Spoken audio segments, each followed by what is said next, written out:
واصف علی واصف رحمۃ اللہ علیہ فرماتے ہیں یہ تیرا دنیا میں پہلا اور آخری وزٹ ہے،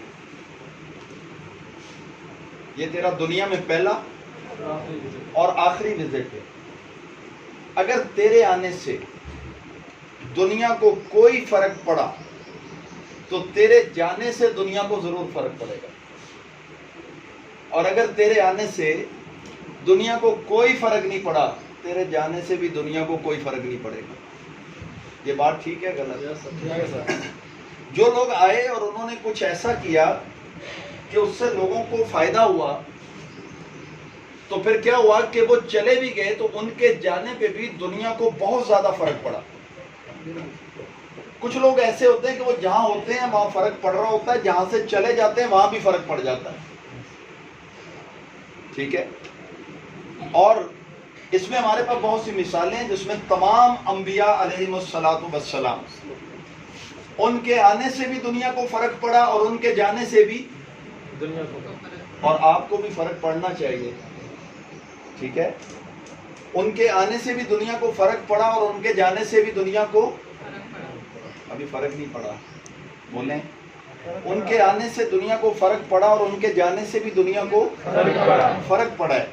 اسی طرح اگر ہم بہت ماضی قریب میں آ جائیں تو قائد اعظم محمد علی جناح ان کے آنے سے فرق پڑا اور ان کے جانے سے بھی فرق پڑا، علامہ محمد اقبال کے آنے سے بھی فرق پڑا اور ان کے جانے سے بھی فرق پڑا ہے۔ تو واصف علی واصف کہتے ہیں کہ اگر تیرے آنے سے فرق پڑے گا تو تیرے جانے سے فرق پڑے گا۔ اگر تیرے آنے سے کوئی فرق نہیں پڑا، تو نے دنیا میں کوئی کارنامہ ہی نہیں کیا، تو نے دنیا میں کوئی کام ہی نہیں کیا، تو تیرے جانے سے کسی کو کیا پرواہ؟ تو چلا جا، کسی کو کوئی پرواہ نہیں ہے تیرے آنے جانے کی۔ بات سمجھ میں آ رہی ہے؟ اسی طرح سلطان صلاح الدین ایوبی، محمد ابن قاسم، حیدر علی، ٹیپو سلطان، اس طرح کے بے بہا نام ہیں، سلطان محمود غزنوی، کہ جن کے آنے سے دنیا کو فرق پڑا ہے ان کے جانے سے بھی دنیا کو فرق پڑا ہے۔ تو اسی طرح ہمارے بزنس میں بھی ایسا ہوتا ہے، کچھ لوگ ایسے ہوتے ہیں جو جب اس بزنس میں قدم رکھتے ہیں تو اس کی وجہ سے بہت سو کو فائدہ ہوتا ہے، بہت سے لوگوں کو فائدہ ہوتا ہے، اور اس کی وجہ سے ان اداروں کو فائدہ ہوتا ہے، لیکن جب وہ چلے جاتے ہیں تو پھر بھی فرق پڑ جاتا ہے۔ تو ایسے لوگ ہوتے ہیں، ٹھیک ہے؟ تو آپ نے کیسا بننا ہے کہ آپ کے جانے سے فرق پڑے، پتہ چلے کہ کوئی بندہ چلا گیا ہے۔ ایسا نہیں بننا کہ آپ آئیں پھر بھی کوئی فرق نہیں، آپ جائیں پھر بھی کوئی فرق نہیں، اور ایسا تو بالکل نہیں بننا کہ گھر والوں پہ بھی فرق نہ پڑے۔ جی کچھ لوگ نا ان کو لوگوں نے نام رکھا ہوتا ہے یہ تو ہومیوپیتھک ہے، نہ اس کا فائدہ ہے نہ نقصان ہے، ٹھیک ہے؟ تو ہمارے جہاں ہماری موجودگی ہو وہاں فرق پڑنا چاہیے۔ جس کام کو بھی کریں اعلیٰ درجے پہ کریں، شاندار طریقے سے کریں، پھر فرق پڑے گا۔ شوق کے ساتھ کریں، دن رات پھر اس کے لیے ایک کر دیں، پھر فرق پڑے گا۔ اور اگر ہم نے ایسی زندگی گزارنی ہے، فارمیلٹی پوری کرنی ہے، تو پھر تو ساری دنیا کر رہی ہے، پھر ہم میں اور ان میں فرق کیا ہے؟ ہمارے میں اور ان میں فرق ہونا چاہیے۔ کیا خیال ہے؟ تو ہمیں اب کیا کرنا ہے کہ ہمیں ایسا کام کرنا ہے کہ ہماری پوری فیملی پہ فرق پڑے، ہماری فیملی میں کسی نے پہلے ایسا نہ کیا ہو۔ آپ کی انکم اتنی ہونی چاہیے، کتنی ہونی چاہیے بتائیں؟ اور آپ کو پسند آ جائے، آپ کو یہ نہ دیکھنا پڑے کہ آپ کی پاکٹ میں پیسے کتنے ہیں یا آپ نے آگے کیا کرنا ہے، بس یہ کہ فوراً سے خرید لیں، زبردست۔ اور جی کتنی انکم ہونی چاہیے؟ منیمم 6 ڈیجٹس، یعنی 1 لاکھ ابو۔ جی اور کتنی انکم ہونی چاہیے؟ دوسروں کی ضروریات بھی پوری کر سکیں۔ جی میں یہ دیکھنا چاہتا ہوں کہ ہم نے ڈریم کیا بنایا ہے اپنی انکم کے حوالے سے، یا صرف ہم یہ کر رہے ہیں کہ چلو 10-15 ہزار خرچہ مرچہ مل جائے؟ جی انلمیٹڈ۔ اور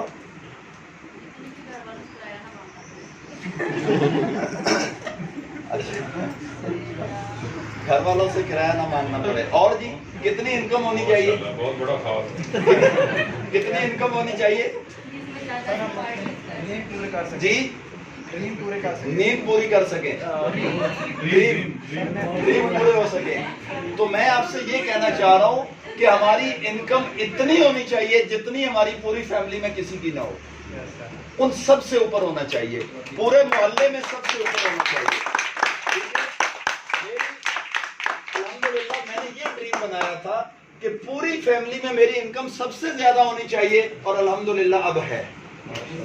ٹھیک ہے، اب ہے. اور لوگوں کو نا، نوجوان لڑکے بیٹھے ہیں، ان کو شوق ہوتا ہے باہر جانے کا. یہ جب میٹرک ایف اے بی اے کرتے ہیں نا تو یہ کہتے ہیں میرے چاچو ناروے ہوتے ہیں، مجھے تو انہوں نے بلا لینا ہے، مجھے کام کرنے کی کیا ضرورت ہے. ایسا ہوتا ہے کہ نہیں ہوتا؟ میرے تو وہ کزن جو ہیں وہ مسقط میں ہوتے ہیں، وہ بلا لیں گے مجھے. میرے فلاں جو ہیں پھپھا اور پھپھو وہ انگلینڈ میں ہوتے ہیں. ٹھیک ہے، اور اس چکر میں کوئی کام بھی نہیں کرتے، پھر نہ باہر کے رہتے ہیں نہ اندر کے رہتے ہیں. ٹھیک ہے، اور پھر ان کو ایک بہت زبردست قسم کا سرٹیفکیٹ ملتا ہے گھر والوں کی طرف سے، اور وہ ہوتا ہے آوارہ گرد. ٹھیک ہے، کیونکہ یہ پھر کسی کام کے نہیں رہتے، کام کی عادت ہی نہیں پڑی. ٹھیک ہے جی. تو بہت بہت ہمارے خواب ہوتے ہیں، میں انگلینڈ جاؤں گا، میں ناروے جاؤں گا، میں امریکہ جاؤں گا، میں ادھر جاؤں گا.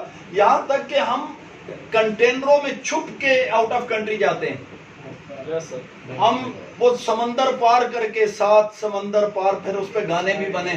ٹھیک ہے، اور پھر ہم وہ عجیب و غریب پہاڑیاں، ایران، ترکی، پتہ نہیں کون کون سے راستوں سے ہو کے اپنی زندگی کو خطرے میں ڈال کے باہر جاتے ہیں، کیونکہ یقین نہیں ہے وَمَا مِن دَابَّةٍ فِي الْأَرْضِ إِلَّا عَلَى اللَّهِ رِزْقُهَا، کہ اللہ نے جس چیز کو بھی دنیا میں پیدا کیا ہے، جس شے کو بھی پیدا کیا ہے، اس کے رزق کا بھی بندوبست پہلے کر دیا ہے.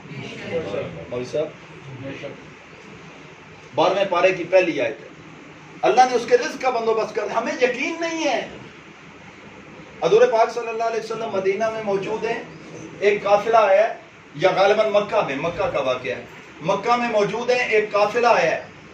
اس قافلے کے لوگوں نے پڑاؤ ڈالا ہے، اور وہاں پہ انہوں نے مشورہ کیا ہے کہ 2 بندے جائیں، حضور پاک صلی اللہ علیہ وسلم سے عرض کریں کہ ہمارے کھانے کا بندوبست کریں. وہ 2 بندے جب پہنچے تو آپ علیہ الصلوۃ والسلام قرآن کی تلاوت فرما رہے تھے، اور اس میں یہ آیت پڑھ رہے تھے وَمَا مِن دَابَّةٍ فِي الْأَرْضِ إِلَّا عَلَى اللَّهِ رِزْقُهَا، کہ اللہ نے جس کو بھی پیدا کیا ہے اس کے رزق کا بھی بندوبست کر دیا ہے. وہ عربی سمجھنے والے لوگ تھے، ان کو یہ سمجھ نہیں آئی کہ یہ قرآن پڑھ رہے ہیں.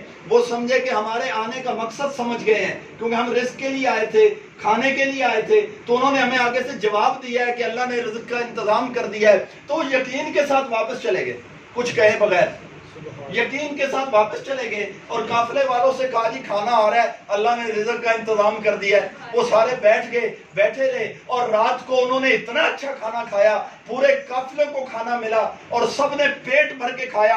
صبح ہوئی، حضور صلی اللہ علیہ وسلم سے ملاقات ہوئی. آپ علیہ السلام نے پوچھا کہ کیا ہوا، رات کھانے کا بھی نہیں بتایا آپ نے، ہم آپ کو کھانا بھجواتے. انہوں نے کہا رات آپ ہی نے تو بھجوایا تھا، سبحان اللہ، کیا بات. رات آپ ہی نے تو کھانا بھجوایا تھا، وہی تو ہم نے کھایا ہے، اور ایسا کھانا ہم نے زندگی میں نہیں کھایا. تو آپ علیہ السلام نے پوچھا کہ میں نے تو نہیں بھجوایا، یہ کہاں سے آیا؟ ان 2